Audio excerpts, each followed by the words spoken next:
টেকনাফ সীমান্তে মিয়ানমারের সংঘাতের ছায়া, গুলিবিদ্ধ ৯ বছরের হুজাইফা। টেকনাফ সীমান্তে মিয়ানমারের রাখাইন রাজ্যে চলমান সংঘাতের প্রভাব বাংলাদেশেও পড়েছে।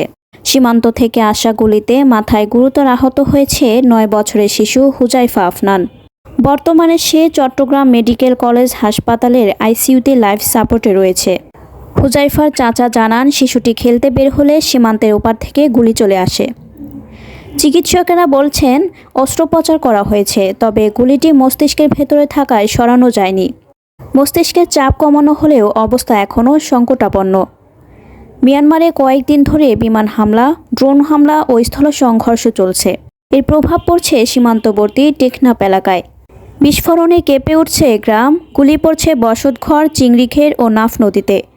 শিশু ও সাধারণ মানুষের জীবন ঝুঁকির মধ্যে পড়ে আছে।